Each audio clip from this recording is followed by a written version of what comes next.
Aray. Ayun, nag-miss din. Nababasa na ako, sorry. Basang-basa na ako. Muulan na dito sa loob. Ayan o. Alright! Perfecto! Maganda siya, maganda mga kasalakot. So yun mga kasalakot, tuloy tayo no. Anong oras na? It's 9 PM. 8:31 pa lang pala, sorry. So, ito na yung gagawin natin reservoir ng ating misting pump. Misting system. Tapos ito na yung pump natin. Ito na yung hose. So, ginawa ko na siyang splitter. So, ito yung line 1 natin. Ayan. Papunta. So, ganyan lang kasi mukhang kinakapos na tayo ng microtube eh. Ayan. Pag ganun doon. Tapos putol doon. Ay, actually, nakalock na doon. So, isang linya yan. Tapos, another line dito. Line 2. Ayan. Hanggang doon sa dulo. So, ibig sabihin, dalawa na yung sinusuplayan ng ating pump. Dalawang linya. So, parang naka-parallel na sila, no? Parang ganon. Kaysa kanina, compared kanina, isang mahabang ikot yung nangyayari.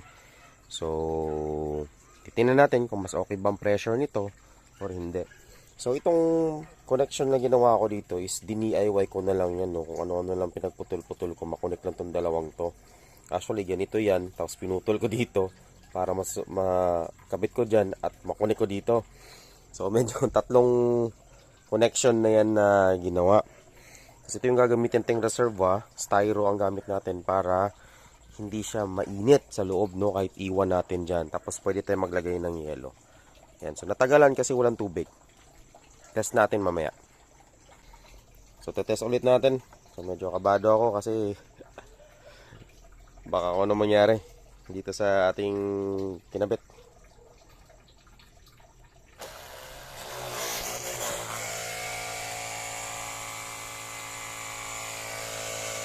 Ayan o, sumirit o.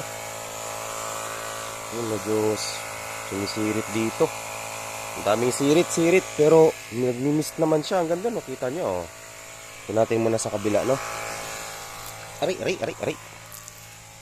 Ayun, nag-miss din. Nababasa na ako, sorry. Basang-basa na ako. Muulan na dito sa loob. Ayan o. Alright! Perfecto! Maganda siya, maganda mga kasalakot. Pero ang isang problema natin, basag ata yung yung connector, Teka. Ayos kasi basang-basa ako. Pambira naman, naulanan. Pero maganda yung resulta, no? So, para lang din talaga ata sa kuryente yan na kapag gusto mong parehas ng voltahe, dapat i-parallel mo sila. So, or in this case, no, pinarehas natin siya ng para siya ng pinarallel distribution natin ba. So, isang source, dalawang linya, hindi natin siya siniris. So, mas malakas ngayon. Ngayon, ang gagawin ko para dun sa kabila is ganun ulit. Gagawin ko lang ulit to ng cut ako dito. Mag-i-splitter ako papunta dun. Pero magiging parang semi-manual na siya. So, pag nagpapaandar tayo, kailangan nating i-switch manually papunta dun sa kabilang greenhouse. At isa pang susolusyon na natin is yung leak dito. Hindi ko alam bakit dito siya sumisirit. Dito sumisirit, kung saan walang dugtungan, basag ba yan? Pero madali lang solusyon na yan. Siguro lagyan ko na lang siguro ng ng Vulcasil. Ganon. Malakas yung sirit eh. Tinumaan ako sa mata eh. Sakit. Sige, ang ganda, masaya. So tinignan ko naman ito, no, mga kasalakot. Ang leak niya is hindi pala dito galing. Dito sa mismong parang valve niya. Sumisirit na siya dito sa baba ba. Siguro okay lang yun. Marami lang nasasayang na tubig pero nagagawa niya pa rin naman yung dapat niyang gawin.